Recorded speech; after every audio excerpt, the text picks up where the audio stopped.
The Baltimore Ravens signed Malik Cunningham off of the New England Patriots practice squad on Tuesday. We talk about what it could mean for Tyler Huntley and why his time in Baltimore could be coming to an end. All that and more coming up next year on Locked On Ravens. You are Locked On Ravens, your daily Baltimore Ravens podcast, part of the Locked On Podcast Network, your team every day.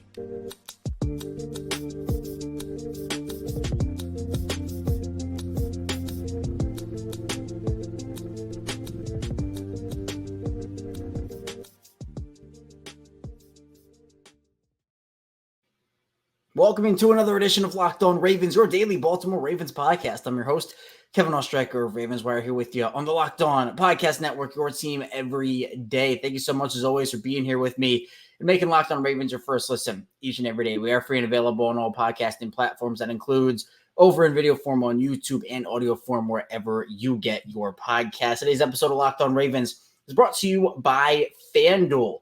Make every moment more right now. New customers get $150 in bonus bets with any winning $5 moneyline bet. That's $150 if your team wins. Visit FanDuel.com/locked-on to get started. We are a 5-day week Ravens podcast, Ravens news, analysis, updates. We go over 5 days a week when we do live streams. We do them after every single Ravens game, plus after big news like we had yesterday with the Ravens and Malik Cunningham. So if you haven't checked out the live stream yet, be sure to do so. Also, be sure to tell a friend, tell a family member about our show here. You know, Ravens content, we're grinding it out on a daily basis here. So we are up to date on the biggest news and the latest Ravens news all the time here on the show. You can, again, subscribe for free, same show, audio and video.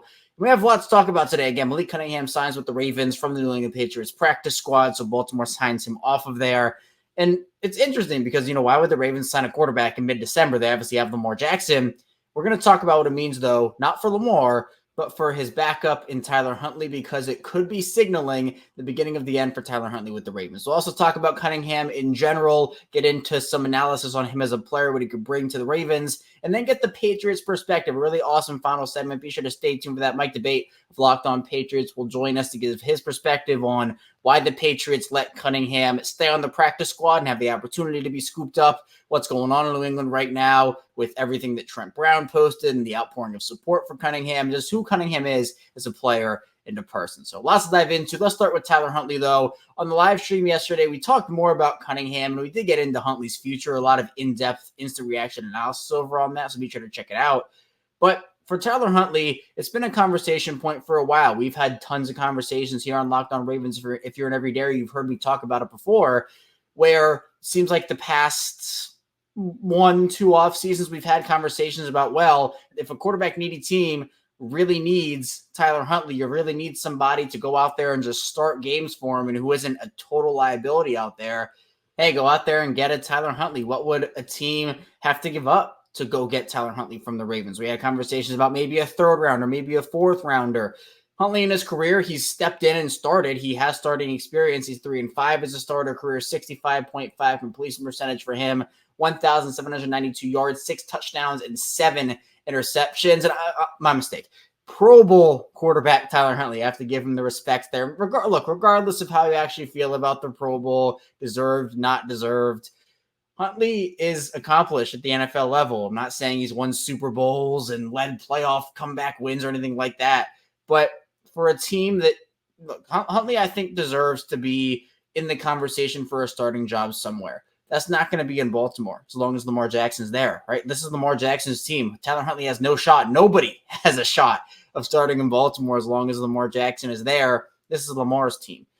So for Huntley, if you're looking at your career, let's put ourselves in Tyler Huntley's shoes. If you're looking at your career, you have starting experience, you've put together, you know, a solid resume, something that a high-end backup, maybe a low-level starter has done without a ton of games starting.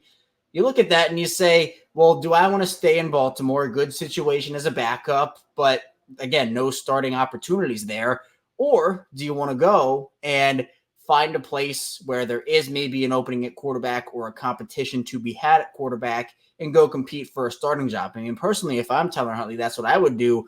Plus, we have to understand, and this is something we talked about yesterday, that the Ravens just might not want to pay their backup quarterback, what Huntley might command on the open market. The free agent class this year, Kirk Cousins tears the ACL, other guys available, Baker Mayfield, a couple others as well. But Huntley will probably be in demand this offseason. If Baltimore is interested, they will probably have other teams that are looking to go get him. So if Huntley gets a 2-year, $10 million contract, 2-year, $15 million contract, can the Ravens really afford, do they even want to pay Tyler Huntley $5 million per season, $7.5 million per season to be their backup? And on top of it, we know their free agent class. We know who they have to re-sign. It's just a list, a laundry list of guys. Just Matabike, Patrick Queen, Geno Stones, Jadeveon Clowney, Kevin Zeitler, Kyle Van Noy, Michael Pierce, Gus Edwards, Odell, Nelson Aguilar. I mean, the list goes on and on and on and on. I didn't even mention everybody. With that list, there's obviously restructures. There's cap hits you can get taken off the books from cutting guys. There are ways to free up money. But with Malik Cunningham, it's a cheap option. You get him in early. And I think this isn't a move. It's not a move for the present. This isn't a move for 2023. I think the reason they do it is to get Malik Cunningham in, see what they have, get an early look at him. And if it works out, I think you feel a lot better about letting Tyler Huntley walk if it happens that way. And you give Cunningham the number 2 job. Now, I'm not saying Tyler Huntley's time in Baltimore is 100% set in stone done, right? We still have the rest of the season to go here, still have the offseason. He could come back. Maybe he comes back on a deal that we're not expecting, and they have a quarterback room in 2024 of Lamar, Tyler Huntley, and Malik Cunningham. I would like that. But I think that the Huntley train right now, I was expecting a little more growth from Huntley over the course of his career in terms of what we've seen. He has been a very bad deep ball passer over the course of his career. You know, we talk about Lamar's deep ball this season and over the past couple of years and, you know, how it hasn't been great. Tyler Huntley, I don't think has hit on very many deep balls whatsoever. I don't have the stats in front of me, but his deep ball accuracy is not good. In the short and intermediate game, he's fine, right? He's fine. He also has the athleticism. We've seen that. He is the type of quarterback that you want to have as a backup to Lamar. He fits the skill set really well of what you want. And we talked about, oh, well, with Lamar and Joe Flacco, those are two very opposite players in terms of what they were. And when Lamar was backing up Joe Flacco, it was, well, how could Lamar step in and then take over a Joe Flacco offense when that's not really the offense that maximizes his skill set. Now, he came in, he did a heck of a job, right? 6-1 as a starter. But with Lamar to Tyler Huntley, Lamar to Malik Cunningham, there's a lot less of a curve when it comes to how much you have to adjust that offense. So Cunningham's a really special player, special talent. There's a Louisville connection there. And Lamar and Malik Cunningham are connected. They've been well versed with each other. Well, we know Lamar and Tyler Huntley are friends, right? South Florida, we know the whole story with them. Lamar has a bunch of friends in that quarterback room. I think it's a great signing for the Ravens with Cunningham, but it could signal the end of Tyler Huntley's time in Baltimore. Again, nothing set in stone, but I think we have more answers to the question than we did yesterday or 2 days ago. And that, to me, does speak volumes, because I think the consensus is Huntley will probably go get some deal on the market. And with the Ravens free agent situation, plus now having a guy in Cunningham who you can hopefully feel confident in, the writing seems to somewhat be on the wall. But again, nothing set in stone at the moment. Coming up in the second part of the show, though, we'll talk a bit more about Cunningham as a player, what he actually brings to the Ravens, strengths, weaknesses, and a lot more. So be sure to stay tuned. A lot to get to on Locked On Ravens.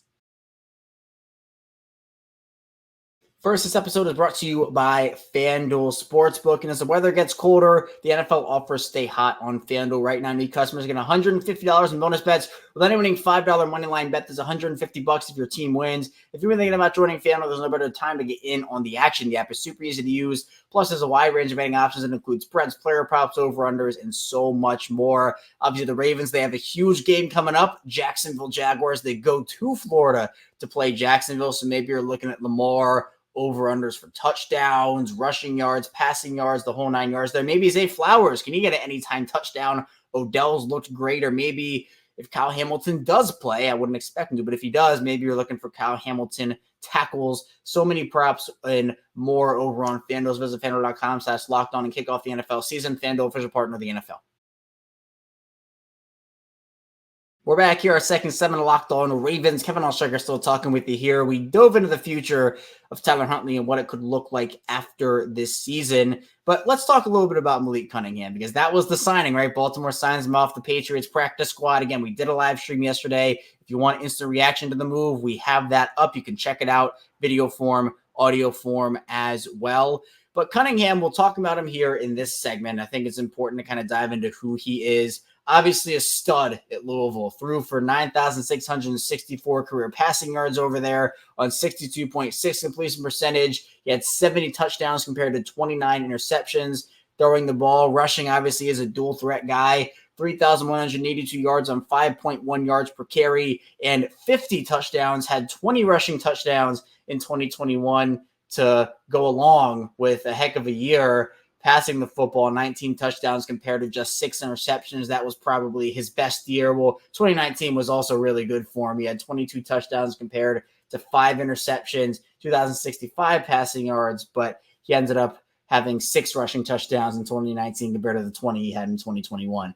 So Cunningham is a rookie this year, was an undrafted guy the Patriots signed, and he showed flashes in the preseason. He was a guy that I think a lot of Patriots fans were excited about, and he was on the active roster. There were conversations about, could they start him? How many plays is he going to get? Now, they've tried him out at wide receiver. They've tried him out at returner. Now, I want to be clear. I think this move for the Ravens is a quarterback move. I don't think they have any intention of trying him out and moving positions with him. I think they view this as a quarterback move. Now, we could see some potential packages with maybe Lamar and Malik Cunningham on the same playing field this season. But again, I think it's more of a move for next year. I don't think it's a move for this one. Now, Cunningham, we know the dynamic athleticism and the ability he has both as a runner and as a passer. When he gets in a rhythm passing, he's on point. He's on point when he's able to kind of feel the game. The game comes to him. It's an adjustment process, though, right? He's a rookie, still learning his bearings. Doesn't really have a lot of NFL experience here. But the deep ball has not been great for him. He's also a little bit more on the slender side. Coming out of college, he was 6'1", 200 pounds. So look, we know Lamar kind of came in a little slender too, right? A lot of people are worried about the frame. And Lamar's put on some weight, put on some muscle, and I think has been really good for him in the grand scheme of things. So maybe we see Cunningham take a similar route here. But overall, I think a move like this in December, it's a no harm, no foul type of thing. Now, the way the Ravens were able to make this work is Malik Cunningham comes into that roster spot. Devin Duvernay, who got injured in the Rams game, got put on injured reserve with a back injury. So that's minimum of 4 weeks. So Ian Rappaport of NFL Network said he should be good to go by the playoffs. Well, we will obviously see if that's the case. And if Baltimore gets that number 1 seed in the first round bye, that gives Duvernay an extra week of recovery before the Ravens play again. So that was a 1-for-1 swap. And then the roster spot that the Ravens had to open for Mark Andrews going into reserve, they never filled it. Pepe Williams got activated, and he is now in that spot. So some extra secondary depth, some nickel depth if Kyle Hamilton has to miss that game against Jacksonville. But for me, Cunningham is a player that you take a flyer on a guy like that, right? It's a very low risk, high reward move. I understand that, maybe they could have used the roster spot for a run defender like a Ndamukong Suh or a bigger position of need. But I think they can still make roster room if they do truly need that. And the NFL isn't just about making a move for the year you're in. Obviously, the Ravens' goal right now has to be Super Bowl.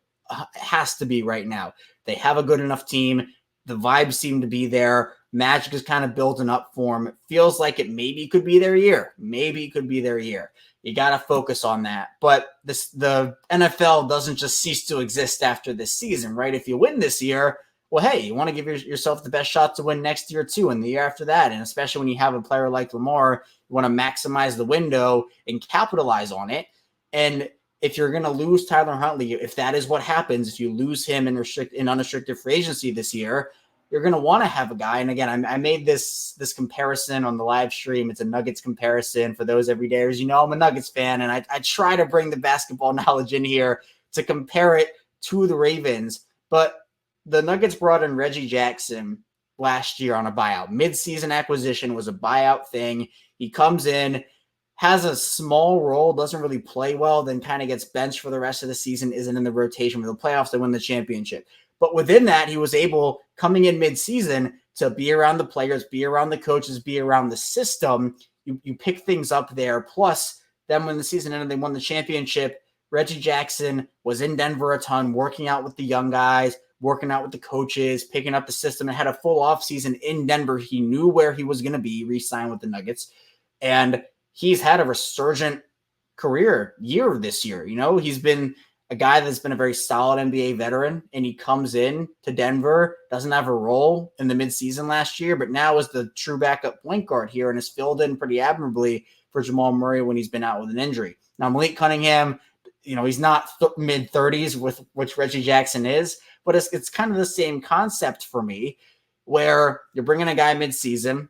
He maybe has a small role, and for Malik Cunningham, it'd be very, very small considering quarterback in the NFL in general, right? It's different with roles, NBA versus NFL, but you bring him in, he's around the players, he's around the coaches, he's around the system. He has the full offseason if Baltimore does decide to bring him back, which I'd assume they will. And you can kind of work out in the offseason and kind of figure things out, knowing where you are and having a system, having players. And I think it's a benefit all around here for the Ravens, especially for a guy who is so young, has a lot of potential. It still boggles my mind why the Patriots didn't give him a chance over Mac Jones and Bailey Zappi. We'll talk with Mike Debate about that in the final part of the show. But there are opportunities here for the Ravens because they are 10-3. They're not desperate. They don't have to make a roster move this year right now at a position of need, or else they're done. They've done enough. They've won enough. Now it's not over yet. You got to, clinch the playoff spot. They haven't even done that yet, but clinch the playoff spot, win the division, and hopefully get the 1 seed in the AFC. So it's not like the Ravens can just coast here and make moves for next year because they've locked up the Super Bowl. Nothing of the sort has happened. But you do have to look ahead, and I think Eric DeCosta is always trying to improve his team where he can. And I think this is a move that it makes the Ravens flexible in the offseason. It's not like they have to retain Tyler Huntley or else everything kind of goes and you're like, well, who's the backup? Who's the backup? They have options there. Now, Jameson Hensley reporting, ESPN reporting that the Ravens are going to keep the 4 quarterbacks on their roster: Lamar Jackson, Josh Johnson, Tyler Huntley, and Malik Cunningham. I personally would probably go with 3, especially if you're going to need a run defender or need someone else because of an injury. I think that Josh Johnson would probably be one of the first ones to go at that point, and then you can use the 3 quarterback rule and whatnot. But still, it's a move for the Ravens. Again, I don't think I was expecting. I don't think Ravens fans were expecting. And I don't think Patriots fans were expecting as well. And coming up in the final part of the show, we'll talk with Mike Debate of Locked On Patriots on a little impromptu mini crossover Wednesday about Malik Cunningham and the Patriots' perspective on this whole thing. So be sure to stay tuned. A lot to get to on Locked On Ravens. First, this episode is brought to you by PrizePicks. And if you're looking for daily fantasy sports, look no further than PrizePicks. PrizePicks is the most fun. So many have had up to 25 times their money this football season. All you have to do is select 2 or more players, pick more or less than the projected stats, and place your entry. And basketball season is here. It's in full swing, and you can now pick combo projections across football and basketball from the Specials League created specifically for combo projections that include 2 or more players from different sports or leagues. So if you're a big LeBron James fan, you can pick LeBron James and Travis Kelce at 10.5 combo with 3-pointers made plus receptions. And if you want to play alongside some of PrizePicks' favorite players like Rapper McMill, comedian Andrew Schultz, you can now find community plays under the promos tab of the app to view entries from some of the biggest names in the PrizePicks community each and every week. And PrizePicks offers an awesome reboot policy so that your entries stay in play even if one of your players gets injured. For football and basketball games, if you have a player who exits in the first half and does not return in the second, that player is rebooted. PrizePicks is the only daily fantasy sports platform with an injury insurance policy. Go to PrizePicks.com/LockedOnNFL. Use code LockedOnNFL for a versus buzzer match up to $100. That's PrizePicks.com/LockedOnNFL. Use code LockedOnNFL for a versus buzzer match up to $100. PrizePicks, daily fantasy sports made easy. We're back rounding out Locked On Ravens. Kevin Oestreicher still here with you on this midweek Wednesday edition episode. I appreciate everybody for tuning in today and making Locked On Ravens your first listen each and every day. Again, be sure to subscribe on YouTube in video form, in audio form, wherever you get your podcasts as well. If you want to listen one day, watch another, you're not missing out on any content wherever you consume our show here. We bring you Ravens news, analysis, updates. You can subscribe on Subtext too for more exclusive text conversations, insider information there, and a lot more. And again, tell a friend, tell a family member. Word of mouth is still huge, so I appreciate everybody who's been rocking with me here, whether you're an everyday or it's your first time in, or you're somewhere in the middle there. Thank you for the support. But let's get into our conversation now with Mike Debate of Locked On Patriots. He's going to provide the Patriots' perspective on this, on Malik Cunningham as a player, who he is, why the Patriots wouldn't give Cunningham a shot, and a lot more. Let's talk with Mike now. Mike, you have Malik Cunningham getting signed from the Patriots practice squad to the Ravens. Can you kind of take me through this whole situation and kind of, I guess, how shocking it was that Cunningham now is no longer a member of the Patriots and finds his way to Baltimore? Yeah, this whole situation unraveled fairly slowly but quickly at the same time, Kevin. And I know that doesn't make a whole lot of sense, but it really was the reality for Patriots fans. Look, Malik came into training camp this summer with a lot of questions, but also a lot of pedigree behind him. Someone who had a little bit of mystery and mystique. And I think that's something that Patriots fans really looked forward to seeing what this kid could do on the field. His debut was about as good as you could possibly get. He comes in the closing moments of the Houston Texans preseason game, engineers a 75-yard scoring drive, rushes 5 times for 34 yards, completes 3 of 4 passes. You can make the argument that he should have had a touchdown pass. The ball should have been caught. It was a real great pass. And then rushes the ball in for a touchdown. So everyone came down with Malik magic, Malik mania, Malik fever was gripping Patriots Nation. But as you continued into training camp, deeper into the preseason, you started to see a little bit of a regression that you normally see with rookies. And I think what the Patriots did was try to make him more of a gadget player, maybe make him a little bit more of a dual threat, of a hybrid, trying him out at receiver as well as trying him out at quarterback. I think he might have been better served completely taking the snaps at quarterback, maybe getting a gadget play here and there as being aligned as a receiver because of his athleticism. But I think it did him a disservice in terms of being able to learn the progressions, learn the reads, and be able to make the throws. From a receiver standpoint, from what I've heard and from what I saw on the field this summer and the limited stuff we've seen in practice from Malik, is he knew how to run the routes. He was able to identify the assignments fairly well. So the Ravens are getting a player that has a very good understanding of a playbook in advance, and knowing his similarities to Lamar Jackson, his hand and glove fit with Todd Monken and the way you guys run that offense in Baltimore is a great place for Malik to showcase what he can do. It's a very good signing for the Baltimore Ravens. Yeah, and I think this is a quarterback move for them. I don't think they have very many plans. What maybe they use them. They had the Heisman package, Mike, back in 2019 when they had Lamar, Robert Griffin III, and Mark Ingram, and they used Robert Griffin III, and they moved them all around the field. So maybe we see kind of the Louisville package this time around this season. But you look bigger picture for the Ravens, and I think the reason the Ravens make this move is because Tyler Huntley is coming up on free agency after the season, and there is some conversation about, he probably deserves to have at least a shot of starting somewhere, and that's obviously not going to be the Ravens as long as Lamar Jackson is there. So if a team goes and gives him a 2-year, $10 million contract, 2 years, $15 million, with the way the Ravens have free agency coming up this offseason with breakouts from Justin Madubuike and Patrick Queen and Geno Stone and Jadeveon Clowney and Kyle Van Noy, they have a lot of guys to re-sign, and some of those guys are likely going to walk. So can they afford to pay $5 million, $7.5 million, $10 million annually to a backup? That's a conversation that, again, maybe Tyler Huntley looks at his career and goes, well, I know I'm not going to start here. It's been great, but I'm going to go look for another opportunity where I know that I can showcase my talents. You get Malik Cunningham in early to the system. You get him acclimated to the players, the coaches, and you have him as a full offseason workout player in Baltimore as opposed to him not knowing where he's going to go, what he wants. At this point, I think Malik Cunningham has a real shot of being Baltimore's quarterback too come 2024. But a big question for me, and I think a lot of other Ravens fans, Mike, is we know the quarterback situation in New England has not been wonderful this year, putting it pretty lightly. Mac Jones clearly is not the answer. Bailey Zappi, I know you want a better long-term answer there. What's the reason behind the Patriots? I know he was on the roster, got cut, back to the practice squad. What's the reason for him not getting a shot with the Patriots and them kind of moving in the Mac Jones, Bailey Zappi direction for the entirety of the year? To be honest, Kevin, I think it's a really good question. I mean, you're looking at one of the teams in the league where offense has been scarce. It's been very difficult for the Patriots to put points on the board.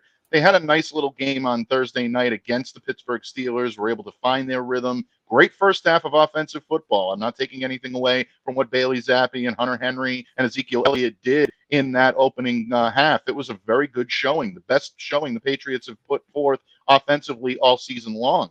But when you look at someone like Malik that has a different type of skill set, and I've seen this reported a lot throughout the day on Tuesday into Wednesday, we're seeing kind of conflicting reports going on about oh, well, he didn't fit into Bill O'Brien's system. I don't think that's a valid argument. Bill O'Brien ran an offensive system with Deshaun Watson under center in Houston for a good long while. So it's not that he can't handle mobile quarterbacks or quarterbacks like Malik.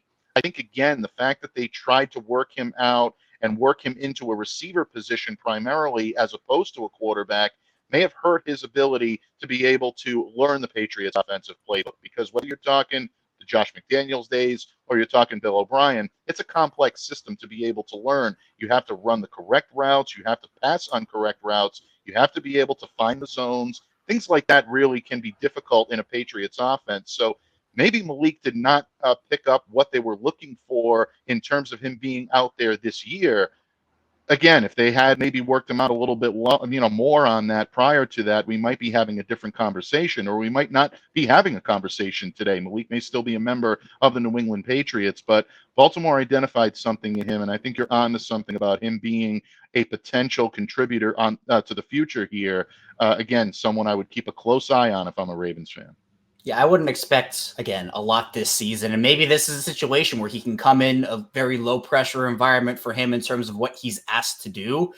And he can pick up the system, learn it. And I do think it will help that he now there's expectations for the Ravens and kind of what they want Lamar's backup to be. Tyler Huntley has done, I'd say, a pretty solid job.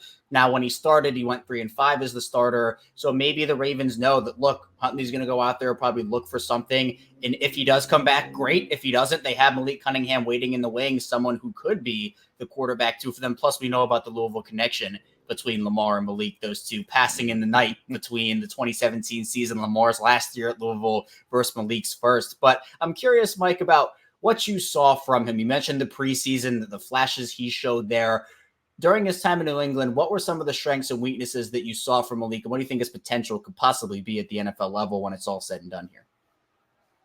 Well, again, his strengths obviously begin and end with his athleticism. This is a kid that is going to wow a lot of Ravens scouts, a lot of Ravens players, definitely the coaching staff with his athleticism. He can run. He definitely has quickness, speed, agility. All of that is going to leap right off the page with Malik Cunningham. But the thing that impressed me the most was this kid's work ethic, his desire to improve. That's what's going to make him a valuable part of this Ravens offense. You heard all of Malik's teammates today come to his praise, saying that not only are they going to miss him, but you're going a place where you can really shine. Go show what you can do.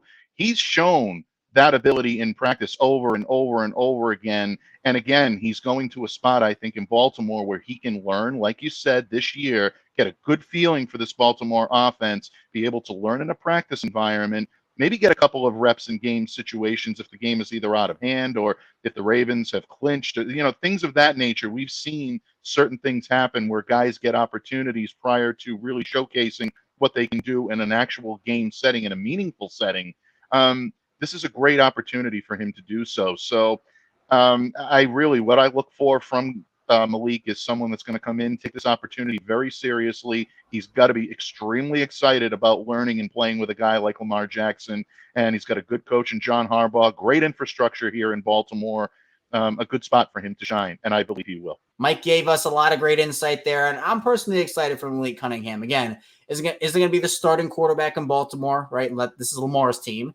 But I think Mike made a lot of good points about what's going on with Cunningham, what's going on with the Patriots, honestly, and how this move could be really good for the Ravens. That's all I have for you here today, though, on Locked On Ravens. I appreciate you for tuning in today. Again, be sure to subscribe, follow along, audio form, video form, the whole 9 yards. Coming up tomorrow, more Ravens content. That's what we do here on Locked On Ravens. So be sure to stay tuned for that. See you right back here tomorrow on Locked On Ravens.